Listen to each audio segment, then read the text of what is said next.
What does this cost us? Because I can think and kind of conceive, okay, the state, the government, the integrity of the brand, the Republic of South Africa, but what about, does this cost me more when I'm paying my Eskom bill? You know, is this costing me proper service delivery because there's maladministration from top to bottom? And I mean, that's probably unfair on a lot of committed civil servants who are doing what they can. But what is the kind of grassroots impact of state capture?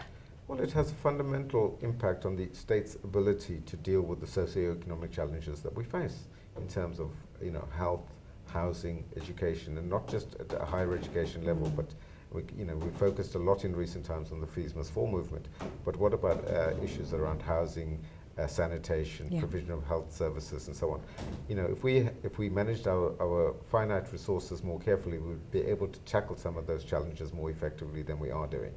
And I think an important message that was sent out from the Safe South Africa Assembly on Wednesday was to say to civil servants, those of you that speak out and challenge these corrupt practices, we will stand up for you, we will protect you, we will support you. And I think those public servants, and there are many, many, many of them, the rot sits with the minority, and we need to support that majority of civil servants that want to do better, want to be proper public servants and serve the people, and they need our support.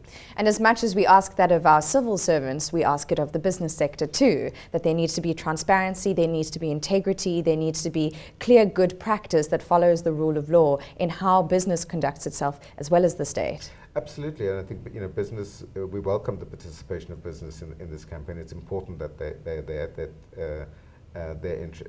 they're there to help us in this campaign. But it does not mean that we're not going to look at business itself critically and point out to them where they can do things better and where they can do things differently in the national interest, and we will do that.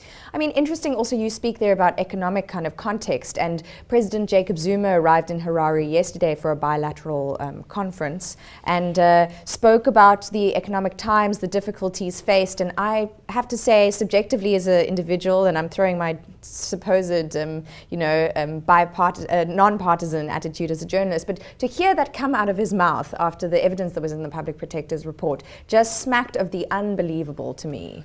Well, indeed, and another comment he made apparently yesterday was to celebrate Zimbabwe as an example of African success and prosperity. I mean, that's just ludicrous. People starving, and poor economic growth, if any.